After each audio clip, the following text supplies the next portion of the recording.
Dans les années 1980, un homme devient synonyme de tout ce qui fait trembler l'écran.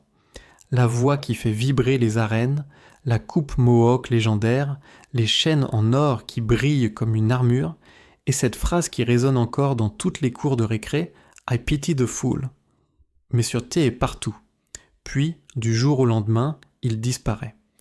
Plus de films majeurs, plus de séries, plus de une de magazines. Le silence est assourdissant. Les rumeurs fusent immédiatement. Hollywood l'a mâché et recraché. Scandale caché, pont brûlé, un ego trop gros pour le projecteur, mais la vraie histoire est bien plus sombre, bien plus humaine et bien plus bouleversante que tout ce qu'on a pu imaginer. Monsieur T n'a pas simplement quitté la gloire, quelque chose l'a forcé à partir, quelque chose qui a failli le détruire complètement. Et quand vous entendrez ce qui s'est vraiment passé, vous ne regarderez plus jamais sa disparition de la même façon. Si cette histoire vraie de chute, de combat et de rédemption vous scotche déjà, likez la vidéo tout de suite et abonnez-vous en activant la cloche pour ne rater aucune prochaine plongée dans les destins cachés des légendes d'Hollywood.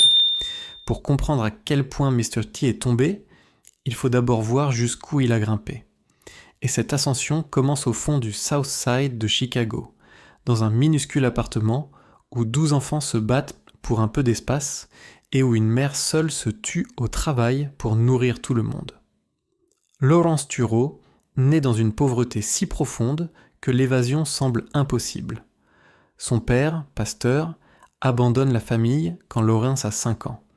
Parti du jour au lendemain, laissant sa mère élever une armée d'enfants à coups de boules aux pieds physiques qui détruisent son corps petit à petit. Le quartier est impitoyable. Le racisme n'est pas subtil. Il est partout, violent, écrasant.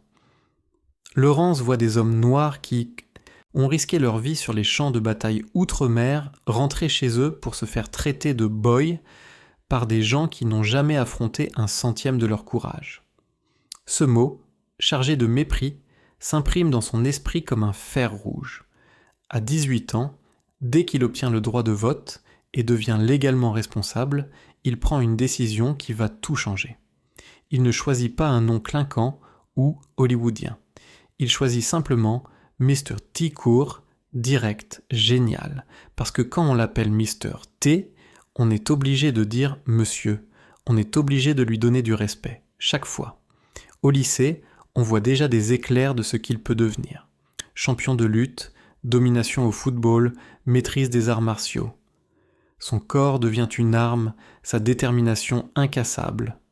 Une bourse lui ouvre les portes de l'université, mais son côté rebelle les referme aussi sec.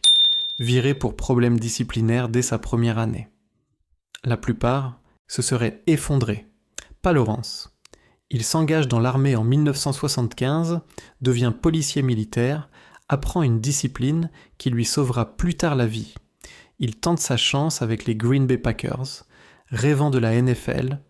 Une blessure au genou brise le rêve avant même qu'il commence. Il finit donc là où beaucoup de rêves brisés atterrissent. Videur dans les clubs les plus dangereux de Chicago. Mais ce n'est pas juste un boulot. C'est là que Monsieur T naît vraiment. 1+78, entraînement militaire. Une rage accumulée depuis l'enfance. Il devient légendaire. Plus de 200 combats, pas une seule défaite. Les fauteurs de troubles le voient et reconsidèrent leur soirée entière. Et ces fameuses chaînes en or que tout le monde se rappelle, elles commencent ici. Il les ramasse sur le sol du club après les bagarres, bijoux tombés ou abandonnés. Il les porte pour que les clients puissent les récupérer, mais aussi parce qu'elles te le rendent intimidant, intouchable, comme un guerrier d'un autre temps. Il s'inspire des guerriers Mandinka d'Afrique de l'Ouest et crée cette coupe mohawk iconique pour leur rendre hommage. Chaque détail de son image a un sens, une puissance. Puis arrive le moment qui change tout. 1980, le concours America's Toughest Bouncer. Avant le combat final de boxe, il fixe la caméra et lâche la phrase qui va définir une décennie « I just pity the fool who has to fight me ». 54 secondes plus tard, son adversaire est KO sur le tapis, et devant sa télé, en train de chercher l'adversaire parfait pour son prochain film, il y a Sylvester Stallone. Stallone prépare Rocky III et cherche quelqu'un qui fasse croire que Rocky Balboa pourrait vraiment perdre. Quand il voit Mr. T démolir ce videur à la télévision, quand il sent cette intensité brûlante à travers l'écran, il sait qu'il a trouvé son méchant. Ce qui devait être un petit rôle explose en quelque chose de beaucoup plus grand. La présence brute de Mr. T, cette authenticité, de rue force Stallone à développer le personnage de Clubber Lang. Le film sort en 1982 et explose au box-office. Du jour au lendemain, un videur de Chicago devient une star montante. I Pity the Fool résonne dans toutes les cours de récré, les bureaux, partout. Il est passé de protecteur de célébrité à célébrité lui-même. Mais rien, absolument rien, ne prépare le monde à ce qui suit. 1983, l'agence Tous Risques débarque à la télévision et Mr. T devient plus que célèbre, il devient incontournable.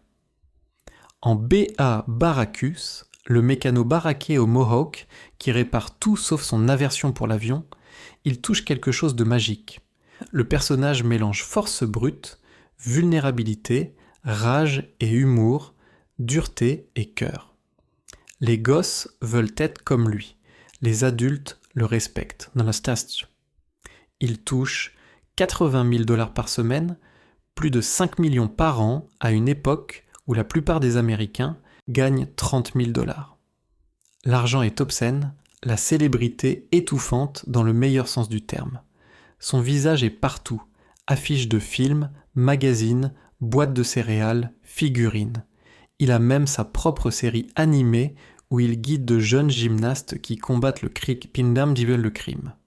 Les parents nourrissent leurs enfants avec les céréales Mr. T au petit déjeuner. Il sort un album de rap qui apprend aux gosses à respecter leurs parents et à éviter la drogue. Il enregistre une cassette de développement personnel que toute une génération regarde à l'école. Il se tient même à la Maison Blanche où j'en écoute aux côtés de Nancy Reagan, un gamin des pires quartiers de Chicago, maintenant photographié avec la royauté américaine. La transformation semble complète, définitive, inarrêtable. Mais à Hollywood, rien ne reste définitif. L'agence Tous Risques s'arrête en 1987 après 5 saisons. Le ralentissement commence immédiatement. Il tente une autre série, TNT, en 1997, ex-dollar, repenti qui résout des crimes. Ça dure 3 saisons, mais ne retrouve jamais cette magie fulgurante. Pendant ce temps, le genre action évolue. Terminator d'Arnold et Rambo de Stallone représentent une nouvelle génération de héros, plus complexes, plus vulnérables sous les muscles. Le dur à cuire unidimensionnel devient dépassé, et l'image de Mr. T est figée dans le marbre. Chaque rôle proposé est soit une parodie de lui-même, soit un autre voyou de rue. Hollywood l'a enfermé dans une boîte et a soudé le couvercle. Son physique de dominance s'effrite aussi. Des années d'intensité à être ON à chaque instant ont prélevé leur tribut. Fin 80s, il fait des exhibitions de catch, mais ne peut plus tenir cette présence terrifiante. Puis arrive le scandale qui ternit son image de modèle droit. En 1987, il fait couper plus de 100 chênes centenaires sur sa propriété de Lake Forest, juste pour avoir une meilleure vue. Les médias parlent de Chainsaw Massacre. Le héros qui prêchait le respect et la responsabilité a abîmé la beauté naturelle d'une communauté pour son propre confort. La tâche s'étend. Début 90, Mr. T a quasiment disparu. Petit caméo, pub, apparition mineure dans des événements que personne ne suit. Le projecteur qui le suivait partout est passé à des visages plus frais, des voix plus neuves. Les gens pensent qu'il s'est simplement éteint comme la plupart des stars. Pertinent, un moment, oublié ensuite. Ils n'ont aucune idée de ce qui arrive vraiment. Parce qu'en 1995, à seulement 43 ans, Mr. T reçoit une nouvelle qui rend tous les combats qu'il a gagnés dérisoires. Diagnostic. Lymphome, T, cutané, un cancer. Et dans une ironie cosmique si cruelle qu'elle semble personnelle, la maladie porte son nom. Il dira plus tard « Vous y croyez ? Un cancer avec mon nom ? Comme s'il était né juste pour me détruire. Le combat qui suit rend toutes ces scènes d'action enfantine. La chimio ravage son corps avec une violence qu'aucun adversaire de ring n'a jamais égalée. Il vomit sans arrêt, il garde des seaux partout chez lui. Quand les seaux ne suffisent plus, il utilise des serviettes. Son corps, symbole d'invincibilité, le trahit cellule par cellule. Moins d'1 an plus tard, le cancer revient encore plus agressif. Des tumeurs explosent sur sa peau comme du pop-corn dans un micro-ondes. Ses propres mots décrivent l'horreur de voir son corps se retourner contre lui. Pendant 6 ans, de 1995 à 2001, Laurence Thureau se bat juste pour rester en vie. Sa carrière s'effondre naturellement de 5 millions par an à gratter 15 000 $ pour des apparitions locales. D'arène comble à des petites salles où les gens viennent plus par nostalgie que par excitation. Il devient un fantôme de lui-même et le monde regarde de loin, mal à l'aise de voir son héros si affaibli. La dévastation émotionnelle coupe plus profond que la douleur physique. Il a bâti toute son identité sur la force, sur ne jamais reculer, sur forcer le respect par la puissance. Maintenant, il ne peut même plus se tenir droit devant une foule. Il questionne tout. Demande à Dieu pourquoi ça lui arrive, pourquoi tout ce qu'il a construit est arraché. L'homme qui pitié les fools doit maintenant se pitié lui-même. Mais dans cette obscurité, quelque chose d'inattendu se produit. Sa foi, toujours présente en arrière-plan, passe au centre de tout. Élevé chrétien, baptisé à 4 ans, reborn à 27, il a toujours cru. Mais survivre au cancer transforme la croyance en conviction absolue. Il commence à voir sa maladie non comme une punition, mais comme une épreuve. Comme Job dans la Bible, Dieu lui demande de prouver que sa foi vaut plus que sa gloire, sa force, ses chaînes en or. Et quand il bat enfin le cancer en 2001, cancer free à 49 ans, il ressort complètement transformé. Le monde attend un comeback. Il veut l'ancien Mr. T, bruyant, arrogant, reprenant son trône. Au lieu de ça, il obtient le silence. Il ne court pas après les rôles, ne se bat pas pour rester dans la lumière. Il a appris en ses 6 ans de souffrance quelque chose qu'Hollywood ne peut pas enseigner. La gloire s'efface, la santé disparaît, mais la foi reste. Tout le reste n'est que bruit. Puis, l'ouragan Katrina frappe en 2005. Et Mr. T prend une décision qui choque tout le monde. Il enlève toutes ses chaînes en or. Des décennies à en porter parfois des dizaines de kilos, valant 300 000 $. Sa signature visuelle, ce qui le rend reconnaissable à 100 mètres. Il les retire toutes et déclare publiquement qu'il n'en portera plus jamais. Sa raison est simple et dévastatrice. Quand les gens perdent tout, je ne peux pas continuer à me couvrir de choses qui brillent. Ce serait une insulte à Dieu et à ceux qui souffrent. L'or qui le définissait depuis 25 ans disparaît parce que ses priorités ont changé radicalement. Ce n'est pas juste une question de bijoux. Sa foi contrôle maintenant chaque décision. En 2010, Hollywood refait l'agence Tout Risque avec un énorme budget et un casting de stars. Le studio lui propose un caméo honorable, passer le flambeau et toucher un chèque facile. Il refuse net.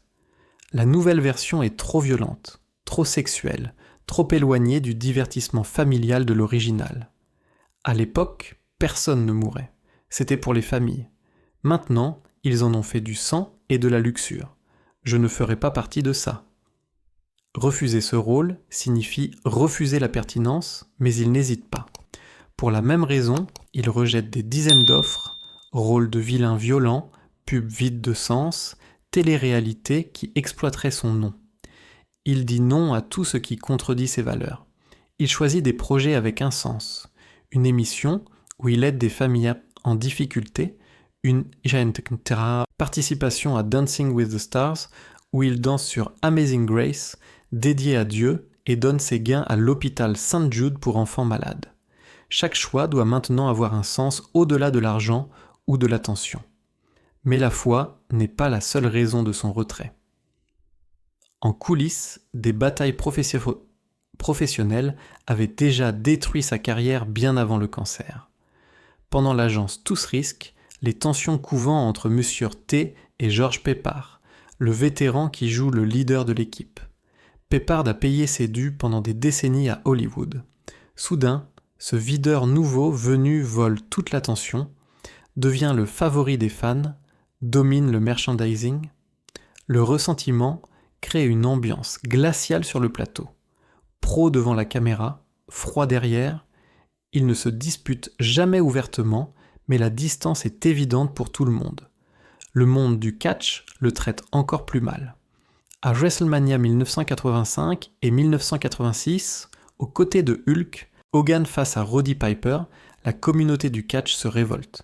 Ils le voient comme un outsider, un acteur qui joue dans leur monde sans avoir payé ses dus, en sang et os brisés. Piper le dit ouvertement. Tout le monde du catch le déteste. C'est juste un acteur. Les exhibitions portent maintenant une vraie tension. Un faux pas et ça pouvait tourner à la vraie bagarre. Il n'est jamais accepté, sa carrière catch s'arrête vite et amèrement. Pire que tout conflit personnel, le piège du typecasting. Son énorme succès en Clubber Lang et B.A. Baracus l'enferme dans une seule image. Les producteurs ne voient plus rien d'autre que le mohawk et les muscles. Chaque offre est soit le même dur à cuire, soit une auto-parodie. Il avoue un jour, les gens ne veulent pas voir Monsieur T dans un autre rôle. Ils veulent juste Monsieur T qui joue Monsieur T. Pour un artiste qui veut montrer de l'étendue, prouver qu'il peut faire plus, c'est étouffant. Refuser les rôles, perdre du boulot. Les accepter, rendre la boîte encore plus petite. TNT, sa tentative de s'émanciper après l'agence Tous Risques, ne fait pas de bruit. Diffusion limitée, petit budget, promo minimale. Ça n'a aucune chance. Après 3 saisons, c'est fini. Et les grosses offres s'arrêtent complètement. Le scandale des tronçonneuses en 1987 n'aide pas. Il abîme son image soigneusement construite de modèle droit. Chaque conflit, chaque limitation, chaque controverse ajoute du poids jusqu'à ce qu'Hollywood arrête tout simplement d'appeler. Quand le cancer frappe en 1995, sa carrière est déjà en soins palliatifs. La maladie ne tue pas sa carrière, elle officialise la mort. À travers tout ça, un choix reste constant. Protéger sa vie privée. Monsieur Tahit ne transforme jamais sa famille en pub. Il a 3 enfants, dont sa fille Erika Clarke, devenue comédienne, mais il les garde loin des caméras et de la presse. Ses collègues Stramponelli se souviennent à quel point il prenait la paternité au sérieux. À quel point il refusait d'être un père absent malgré les exigences de la gloire.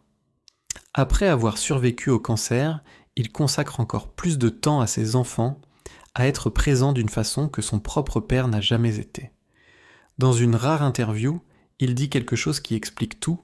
« La gloire s'effacera, l'argent partira, mais mes enfants ont besoin d'un père, et je ne veux pas rater ça. » Cette simple phrase révèle pourquoi il n'a jamais lutté plus fort pour le projecteur.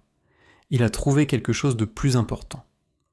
Aujourd'hui, à 73 ans, Laurence Thureau vit tranquillement entre Chicago et Albuquerque, loin du chaos d'Hollywood. Il reste connecté aux fans sur les réseaux, mais pas avec des selfies ou du gossip people. Il partage des versets bibliques, des prières, des encouragements. Il se voit comme un prédicateur moderne qui utilise Internet pour répandre la foi plutôt que pour se promouvoir. Quand les inondations ravagent des communautés, il est là à porter des sacs de sable. Quand des enfants pauvres de Chicago ont besoin de chaussures, il les apporte lui-même. Les chaînes en or ont disparu. Les cris se sont tus, mais quelque chose de plus profond reste. En 2014, la WWE l'intronise au Hall of Fame. Dans son discours d'acceptation, il passe la plupart du temps à parler de sa mère et de toutes les mères du monde. Il raconte si longtemps ses sacrifices, élever 12 enfants seuls après que son mari les a abandonnés, que les organisateurs doivent le couper. Le public s'en fiche. Il voit l'homme derrière la persona et cette vulnérabilité vaut plus que n'importe quel numéro de dur à cuire. Son impact culturel refuse de mourir. B.A. Baracus apparaît encore dans des parodies et références des Peckhouse à la télé et au cinéma. Les figurines et posters se vendent encore aux générations qui ont grandi avec lui. Même les jeunes qui n'ont jamais vu son apogée le connaissent via les mimes et les clips internet. I Pity the Fool est éternel, répété dans des contextes que Mr. T n'aurait jamais imaginés. Son mohawk reste l'une des coupes les plus reconnaissables de l'histoire. Les chaînes en or qu'il a abandonnées en 2005 sont toujours ce que les gens imaginent quand ils entendent son nom. Mais son vrai legs n'est pas dans les films ou le merchandising. C'est dans le choix qu'il a fait de s'éloigner, quand s'éloigner signifiait tout. Il aurait pu s'accrocher à la gloire, prendre n'importe quel rôle, apparaître dans n'importe quelle télé-réalité, faire n'importe quoi pour rester pertinent. Au lieu de ça, il a choisi les principes plutôt que les chèques, la foi plutôt que la gloire, la famille plutôt que les projecteurs. Cette décision de valoriser quelque chose au-delà de l'approbation d'Hollywood fait de lui un plus grand héros que n'importe quel personnage qu'il a joué.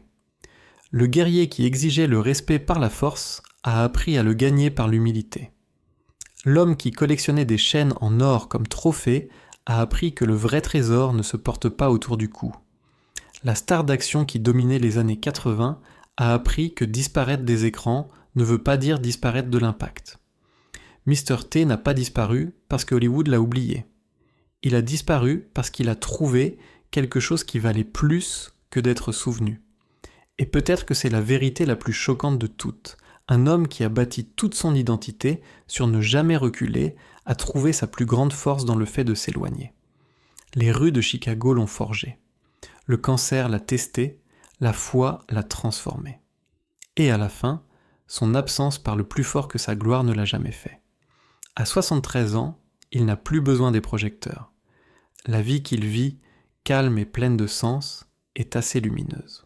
L'histoire de Mr. T prouve que la vraie force n'est pas de ne jamais tomber. C'est ce que tu fais après que la vie t'a mis KO. Si ce voyage des rues de Chicago à Hollywood et vers quelque chose de plus profond vous a ému, explosez le bouton like et abonnez-vous à la chaîne, parce qu'on plonge dans d'autres histoires incroyables de légendes qui ont disparu des radars, pour révéler la vérité choquante derrière leur effacement. Activez les notifications pour ne rien rater de la suite. Faites-moi confiance. La prochaine histoire vous laissera sans voix. Laissez un commentaire en disant quelle star disparue vous voulez qu'on enquête ensuite. La vérité est toujours plus surprenante que les rumeurs. Et on ne fait que commencer à la déterrer.